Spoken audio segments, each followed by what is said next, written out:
Commander Cockins and Captain Folk here for another episode of Mission Briefing. This time, guest episode. But as you know, this is the more relaxed discussion show where we take a ship, or not a ship, of the Trek universe, and obviously theorise and discuss and all this jazz, and get your feedback to, help with the full episode later on. Yes, and today we have with us the man we all lovingly know as Dr. Trek, Mr. Larry Nemecek, everyone.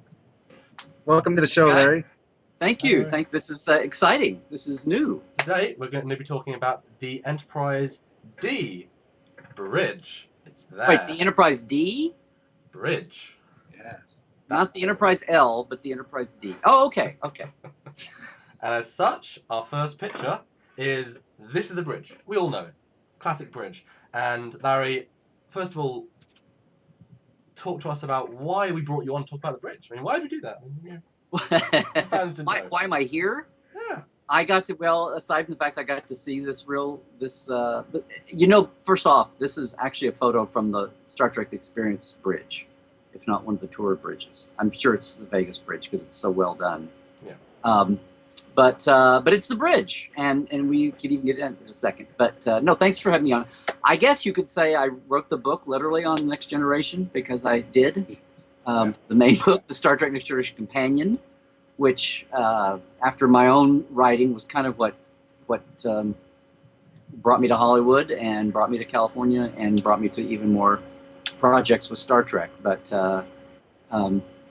and getting to be up close and personal with not just the sets here, but a lot of the people that worked on them, and stacked up the pile of interviews that we're still enjoying and utilizing today. So again, thanks for having me on. All right, so I got to jump in with the first question I have, which is, how did you know that this is not the correct bridge? This is not the actual bridge set. Okay, it looks pretty. It's no, it's very pretty. It's very well done, and it's mostly there. The giveaway, and this has been after the last 4 or 5 years of just stumbling across this, and now I see it every time I look at a bridge. It's like out of the whole bridge picture, my eye goes to this. Do you remember, especially in the early seasons, when when Dr. Crusher would be on the bridge, she used to have a little perch. She had a perch. She could say when the middle three there were all in the horseshoe, were all occupied. When it was Riker, Picard, and Troy, yes, there were times when Beverly would sit on the little bench that was just beyond the little console on the side. That went away just as a little tiny simplification when they built the sets in Vegas. They just kind of eliminated that a little bit. They didn't need it for the plot, for the scene that happened on the bridge, in the Klingon encounter. And when you get into it, you can get into the way the slot in the back of the chair is square instead of it's a little close. Anyway, a lot of fine things, but that's one thing right there that you can tell right off the bat. But no, that's the pre-refit D bridge. And this is a good showing of what these episodes are going to be about. Larry has a wide breadth of knowledge, and while he didn't design the bridge, that was Andy Probert, we want to learn a bit about behind the scenes, extra details, and what shape the chair slots were. Those are important facts. So let's go to the next. The anal side, but yeah, real quick. This is a great shot because this has actually got the dome in the top of the bridge roof, which normally no one cares about. They did a couple of cool, just camera moves that kind of showed it off, but it's different because when they first were shooting, I think it was Patrick talking about how that gave a different audio quality when you're sitting in the chair. And then when you do the standard, captain, get up out of the chair and walk toward helm dramatically because something was on the view screen, that dome gave a different echo effect to the audio quality. And they had to get used to that and account for it. But then it would also give them a little more dramatic texture, just something to play with. Which any set, once you get into it and start using it in a practical way, you start finding those things out. One thing you get through all these sets, and you get it here. You know how much they would have to light and boom mic and do deflect and arrange lighting, and it's pretty, but you've got that big diffuse area there around the top with the kind of the spider legs over it. That was intentional. If they'd really put a built ceiling in, it would have been so dark in there. They would always be bringing in lights and having to hide lights and having to arrange camera moves with lights. So that diffusion up there, started off helping it. By the time they got to the other shows, I know Richard James on Voyager, there were so many nooks and crannies built into the set that had built-in lights. It was practical lighting and also places they could hide without having to bring in, masking. So anyway, that's inside the weeds, but those are all the things that go in when you do that. What's crazy about this set, though, is it's kind of front to back the way the original series set was, but I think I was just reminding myself the other day, the original series and the next gen bridges are all basically, despite what you think about them, they're all kind of like a square, and they're both the same size, even though people got the idea that the D bridge was much bigger. You know, like the original series was cramped in 60s, and this is expansive in 80s, and we had more money on it. But they're actually both about the same size when you think about the usable space wall to wall. Yeah, well, let's move on to the second picture then. Yeah. And that's of looking at the front part of the ship with the or the bridge with the view screen there.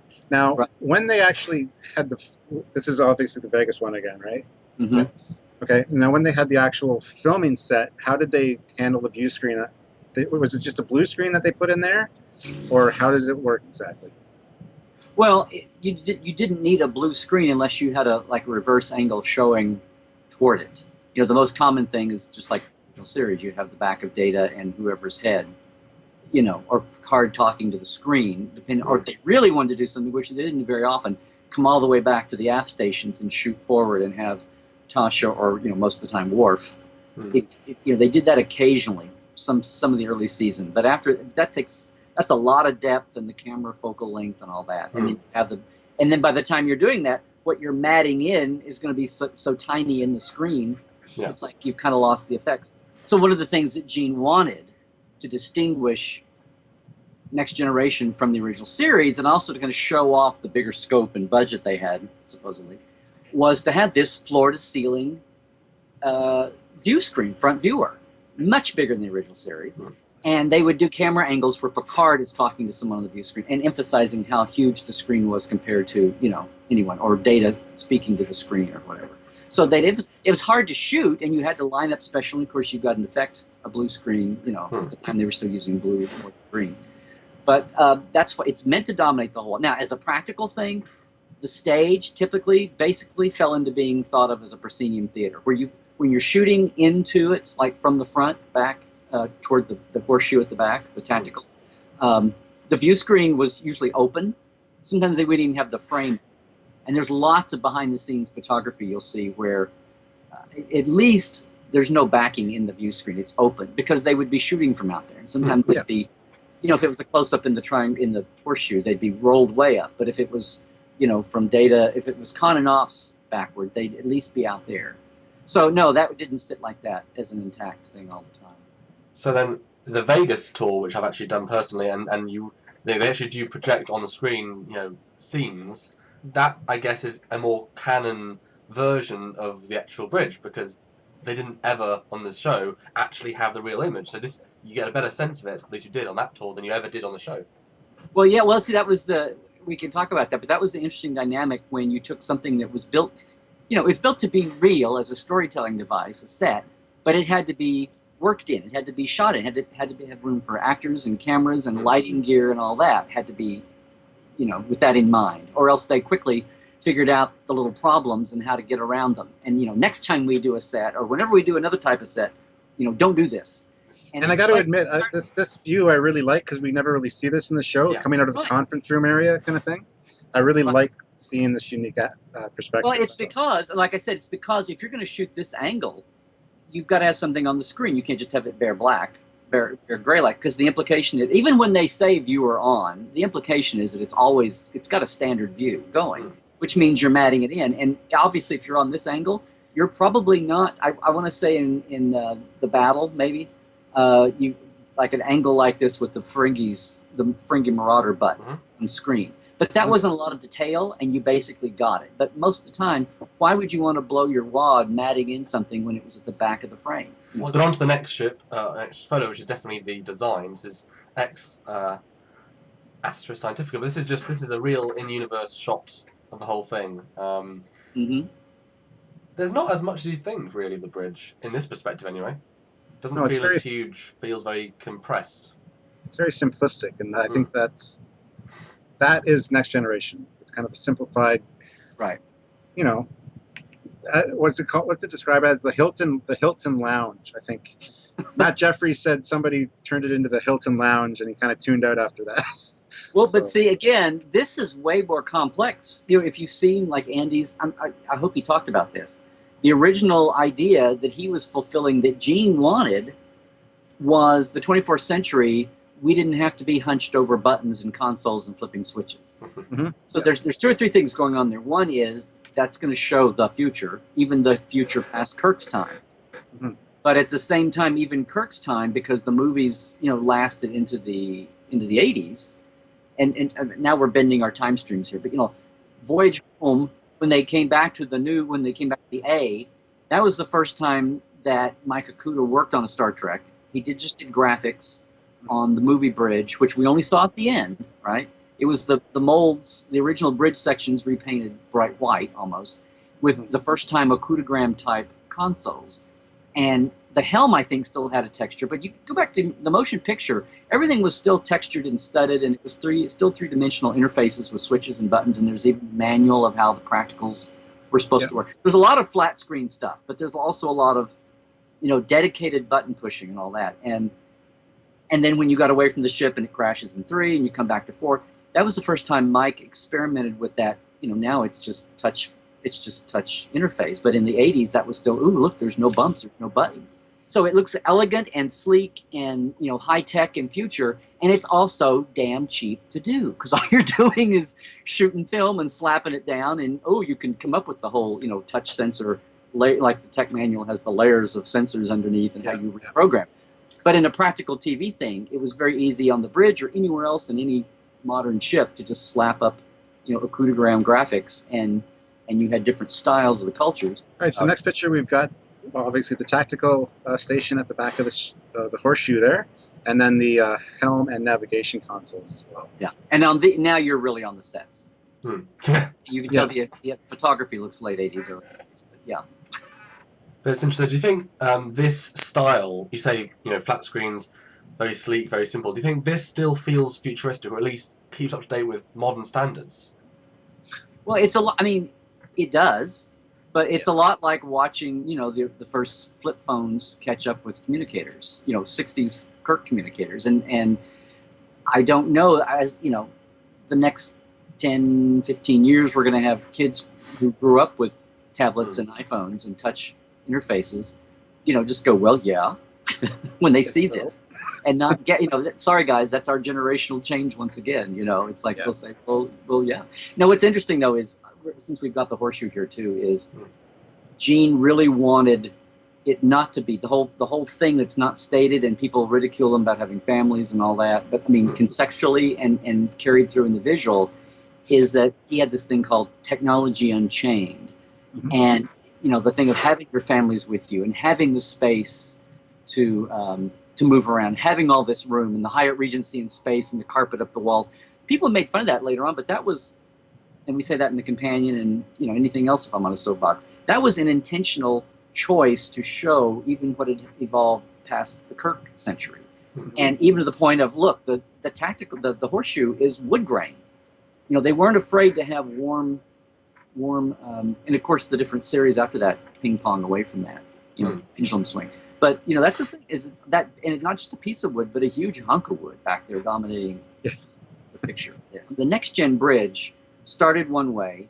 The basic bones were there, but there was a lot of change made between 1 and 2, and we can get down to that in a second. Between 1 and 2, and then it kept tweaking, and then overall they would. You watch season to season, sharp-eyed people get this. You know, the color palette slightly changed over time. It went from you know, 80s taupes and rusts and all that to more blues got worked in, and maroons and things. But like, this is a great shot here. Look at the carpet in front of the aft stations. When they built this is Vegas again. But even when you see set shots, all of those places, and you remember the early couple of seasons, each of the stations had a rollout chair that pushed up against flat, and there was a slot in the floor cut through the carpet that you could see when you look closely, where the chair would come out. The little built-in chair would come in and slide out. Right. So the next picture is obviously the bridge under construction. So were you around when the bridge was under construction? Or no. No? That was 87, and I was working away in news in Oklahoma, and I got the contract to do the companion, the 5th season, when pocketbooks kind of finally decided the next generation might be a hit enough to it would sell books beyond novels. Yeah. Nonfiction might sell after everybody else and their dog had been putting out unofficial books. So, so no, I missed that. I did see it, torn down at the end and remodeled. But no, but thankfully they did. Someone was smart enough to take, to document it like this. And it's fun to see how different yet the same it looks. So yeah, the next one, of course, you said this is an actual building picture again. You can see the knee hole, the pocket holes back there along the aft stations where the chair fit in. Now, do you know how long it took to build the full bridge set? Well, all the sets were probably built just over the summer of '87. So just a couple months then. Yeah. The main sets. I mean, they sat down to start developing in the fall of '86, and they barely were putting the crew together. I want to say February, March was when they had to design first and then build. And we should just go on to that next one if you want to. Here's your first season bridge. And wow, see what I mean about the little Beverly benches there on the sides? Beverly benches. And even this evolved because these are like big honking built out pieces. Later on, they just had a little projected piece. I never actually noticed those benches. They seem kind of off. Yeah, well, I picked this shot specifically because this is one of the few top-down shots. But since I've been on 3 different TNG bridges, the Vegas one, a UK exhibition bridge, and also a sort of a cheaper version of the bridge, and it's a very small bridge. It really is not as big as the show ever showed you. And this, I think, shows lenses. Yeah, exactly. This is the wide angle. This looks huge. It's so small. I mean, you can. It really is, and it shows the good filmmaking and the clever, subtle things they did to really give it this scope that it just really didn't have. Yeah, if the bridge could talk, it would say, "Does this carpet make me look fat?" Yeah. Yeah. Another thing I want to ask about this is, I think early on, the helm and navigation stations were kind of tilted inward like that.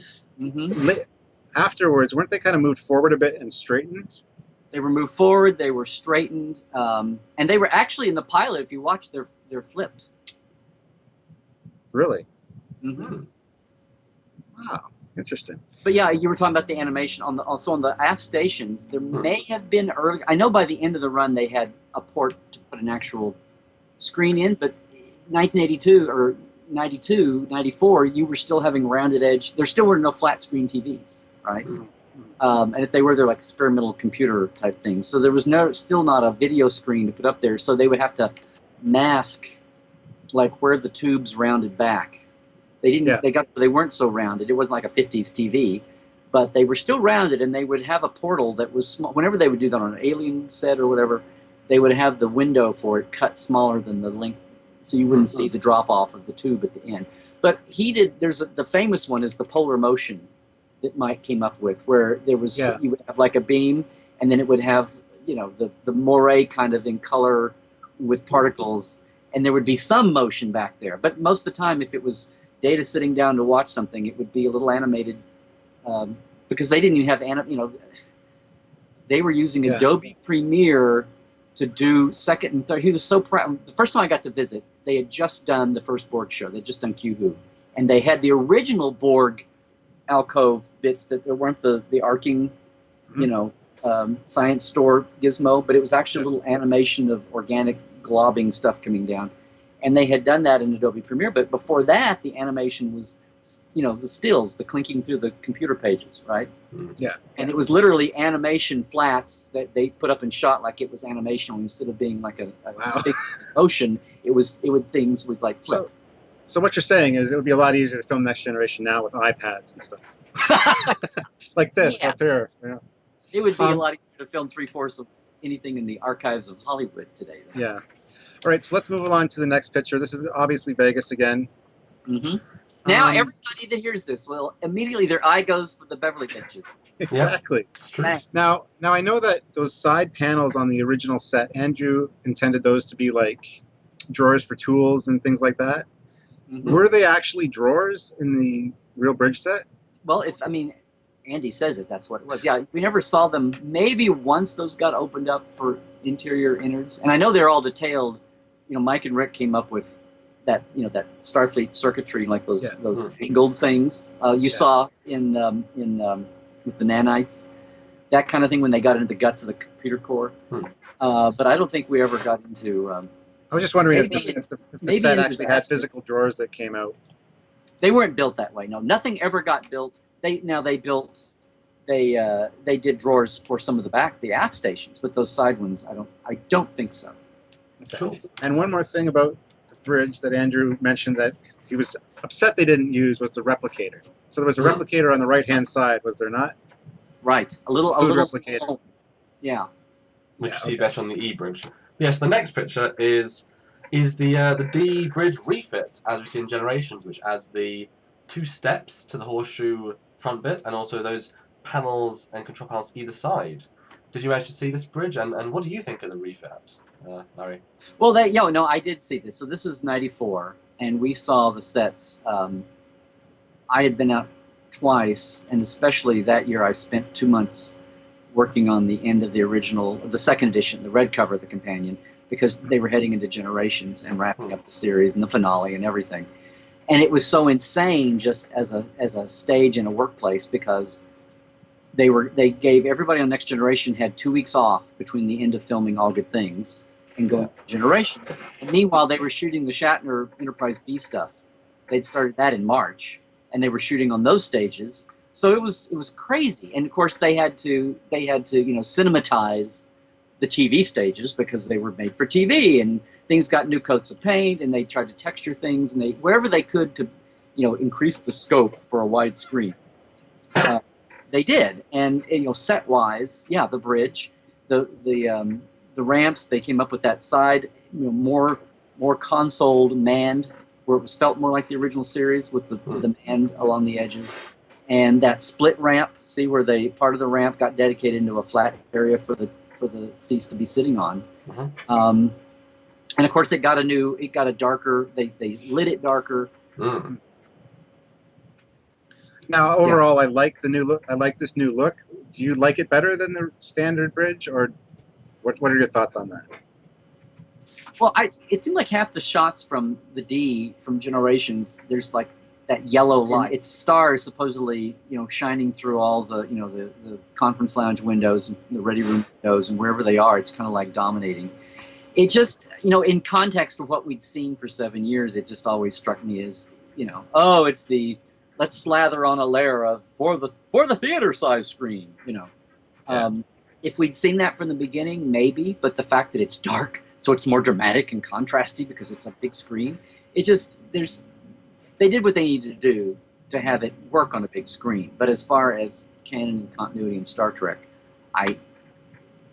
the Next Gen was our happy, lively, well-lit place for the kids. So Yes, I've got to say, I'm not actually a fan of this design. I don't like how dark it is. I don't like the side consoles. They're fine, but those steps annoy me. I disagree. Why on earth would you add 2 random steps that don't add anything to the design? I know it's a hazard. Down here in the front, right? And they obviously, do they actually have to raise the bridge slightly, the back section, because that looks like a higher angle than the previous picture.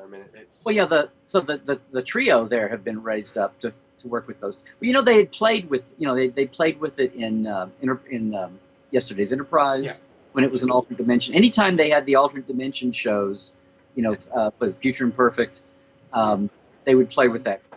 It's just hard to argue with having 178 hours of what you're used to seeing, even though it got tweaked a little bit on the edges and colors. Well, if we move to the next picture, it shows the side consoles. Mm-hmm. And I got to say, I disagree with Samuel. I think I love the bridge with stuff at the side there, because I'm a TOS fanboy. I think it reminds me more of TOS.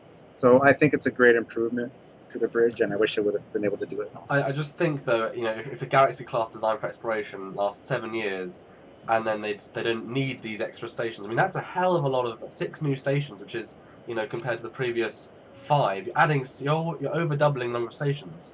If they didn't need that for 7 years, and you're not even the first Galaxy class, but it's maybe 10 years. That's because Starfleet got a bigger budget and they could afford to pay more officers. but not one big uniform change, yeah. But You will see the level of detail though, because you can even see right here. So the two forward stations are Communications 1 and Communications 2, which had never been. There was no Uhura communications officer. Yeah. Usually was Data as the ops officer doing it. But you've got, dedicated people. What's also funny here is how, as a quickie, when they built those side aft, those forward, not aft, the side aft. That makes a lot of sense. Those side stations in the echoing the aft, they're the front. But they didn't really build them with working chairs that pulled out. So they've just brought these little stools in, these padded stools in that sit there. You can totally see the base there. It's just sitting, it's like a chair with its back removed. Just hanging out. Yeah, just hanging out. Anyway, just some of the touches. And then this bathtub grab rail over here on the right's kind of Yeah, I noticed those too. interesting. The next photo is, like you said, Larry, previously, yesterday's Enterprise, when they did modify it. It's now got 4 steps. So that universe was much more intensely stepified than the Prime timeline upgrade of. It was a step up in drama. A few Yeah, steps. yeah. And it looks like there's spray foam insulation between the padded sections back there. It looks kind of weird. Yeah, or there's a grill inside there's like a screen on the instead of the horseshoe being the tactical station being open, there's some kind of like film or screening. Oh yeah, I never noticed that before. You're right. Yeah. And there's nothing but red alert. On a war bridge, they're just always, everything is jailed red. There is just no. Exactly. Yeah. All right, so the next picture is just a shot from the top of the fact files, and see they've drawn the chair pulled out over there to engineering station. yes, yeah. It just looks a bit too busy for me. They're just those side consoles. Yeah, I kind of agree with that in a way, but also you see the door on the lower left there. That's the one that goes to the head to the bathroom. Everybody wonders. I was gonna say, yeah, that was such a big joke when everything. The roots of Next Generation, everything's about reacting away from the series. Yeah. Like we've listened to 20 years of this stuff. Here's what we're gonna do. So yeah, the head. And something I'd forgotten until just seeing this again, this full view. We didn't have it in the other angle, but those side stations we were just talking about, there's that hook effect at the console that projects outward, which it never had before. And then, of course, the E-bridge, those little side hooks, right, that's a design piece that kind of comes back on those. Well, I noticed one small thing here, which might just be as a fact file, but if you look at the aft consoles, at the very corner, there's a screen in the edge of the wall, at the diagonal. Yeah, which wasn't there during the series run. Yeah, that's interesting, because that would be a difficult effect to do, I'm sure, at those times, to actually physically fit a screen there. It's interesting. Yeah, and there you go. You can see a little Beverly's bench. After the first season, what it reduced to, but it was there, which it's not at all. Yes, the next one is, well, I think we're heading into the ready room now. Larry, ready room, go. Well, before we go in the door, there's your replicator. And the ready room, if you look at the props inside it, they changed over time too. All right, so the next picture is a shot of the ready room. And you see his little archaeology thing there. Yeah, the Nascotes down there. This is post-Galen, obviously. That Stargazer model was not the filming model that they use in real life, but that was like the quickie model demonstrator. And so since they use everything on Star Trek, it turned into set dressing. A lot like the ships in Cisco's office on DS9, which you'd see rotated in and out. But there's Livingston's aquarium back there, and which did not survive going into First Contact, and not because it crashed in the crash, but because after 7 + 2 years, whatever, Patrick looked at them and said, "I don't think Picard's the kind of guy to enslave animals, i.e. have pets." So they had a built tank. I have a photo of it. There was a tank built for the Enterprise E ready room to continue Livingston's presence, and it was not filmed. They took it out before they filmed it. So cool. Now, one question I do have: that little room there, is that supposed to be a bathroom? I think so. Yes, yeah. Yeah, same another function you get into the movie. Yeah. Cool, but it's quite a spacious. I mean, just from this view, the whole thing. It's actually quite a comfy, spacious office, really. Oh yeah, well, and again, the practical thing is, they really pushed this in Enterprise because they wanted it to be submarine, and Archer's ready room there, like he was always banging his head on the beam, and that was intentional. But by then they had smaller cameras. But you know, any set, including your little captain's cabin, which was the original name for this, John Dwyer was kind of talking about it, the set decorator, and it became the ready room.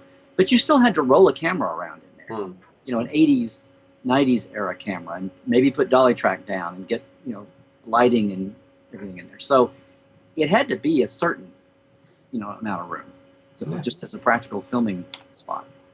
Cool. And the next shot, again, we see the ready room. That quite comfy looking couch, gotta say. Not too bad. With an original, and I hope Andy mentioned this, original Rick Stormbach, Andy Probert painting back there. That was that's the next picture, actually. Yeah. Yep. We'll just move on to the next one. Yeah, there it is there. Beautiful shot. So Andy did the ship, of course, and Rick Sternbach did the nebula in the background, and it is a beautiful painting. I would love to have a huge version of it. Yeah. I should have mentioned we were on the room back there. So Picard's very famous Globe Illustrated Shakespeare volume is the name of that book. And they would just randomly, the time I was there into the 6th season for the first time. And I went over and made sure to note what page, what act and scene of what play it was on. But then when you'd go back and watch over the years, because there would be like little woodcuts, and you could tell that John Dwyer, whoever was the set dresser, Jim Neese, whoever was the set dresser, would come in and flip it to another interesting page. You know, every so often the page would change. I guess Picard actually did pick it up and read it from time to time. Good. Not just when Q was visiting. But yeah. But all the pieces in the ready room, if you watch over the years, you know, would change. His big geode slice was a lot. But the crystal ship came in later years, and yeah. So this next one, obviously, we can see the fish tank, the classic fish tank. So is that real fish in a real water tank and a real part of the set? That was a real African lionfish that was really in there. It's very expensive. It's a rare tropical fish, and they had heated water in the tank. And at some point in the first season, over a weekend, yes, you can see this coming. Somebody unplugged the tank, the water cooled, the fish died. And there'll be episodes. We should start the Is Livingston Alive count for season 1 or 2 or something. But they went for a long time thinking, well, this fish was so damn expensive. Who's the idiot that's going to do this again? We can't just go through Star Trek, you know, blowing our effects budget and do tropical lionfish.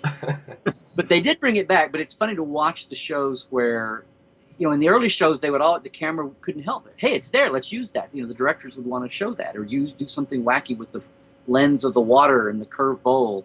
Yes. And but then you see there's episodes where they're studiously in the ready room, and you do not even look anywhere near the fish tank. Yeah.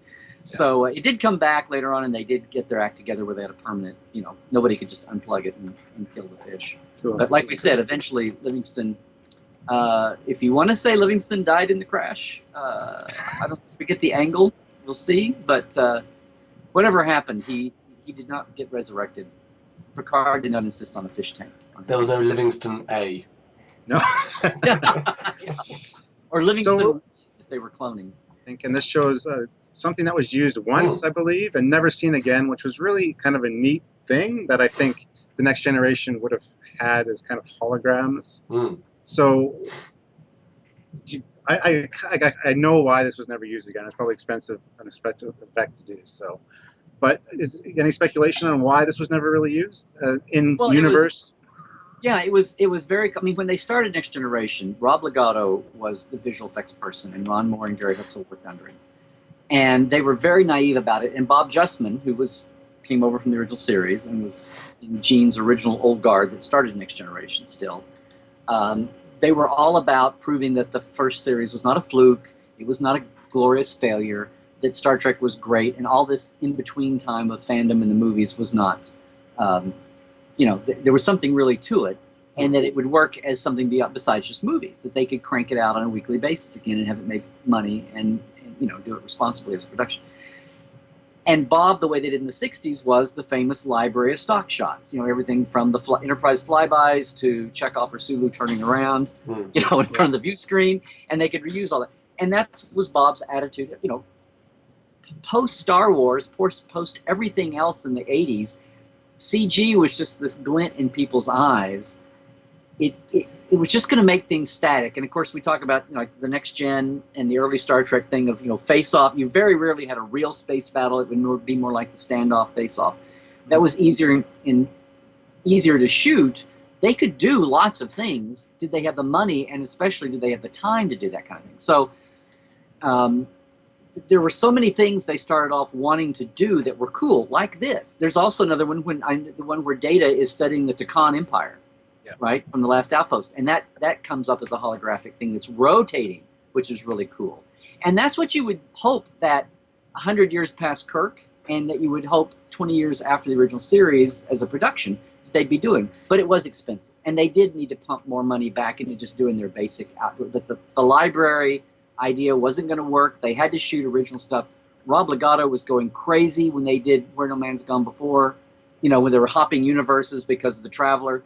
That just about broke him, and that's when they hired Dan Curry, and they started going to an alternating team, So they had to pump up more money for the effects already, and these are the kind of things that, occasionally you got to see it, but the other thing was the briefing room, the observation lounge, originally didn't have the screens, and at season 2, that was a modification. Those screens on either end popped up, so they could just run down there and do the whiteboard, the high-tech whiteboard.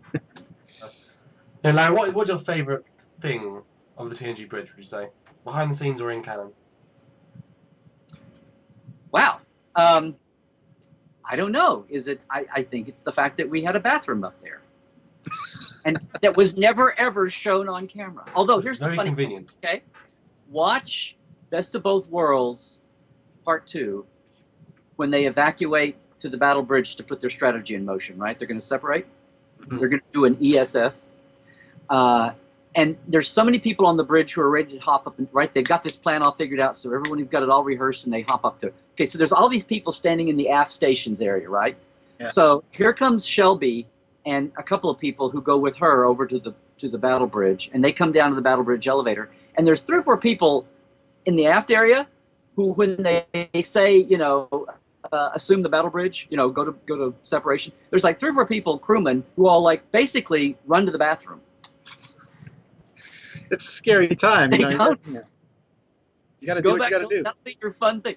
They're not going in the observation lounge door hallway there that you see like in this picture. They're the only thing else to go to is the bathroom. So they're just the ones that shit their pants over, the boys. How else can we explain it? Anyway, I always like watching for that's always.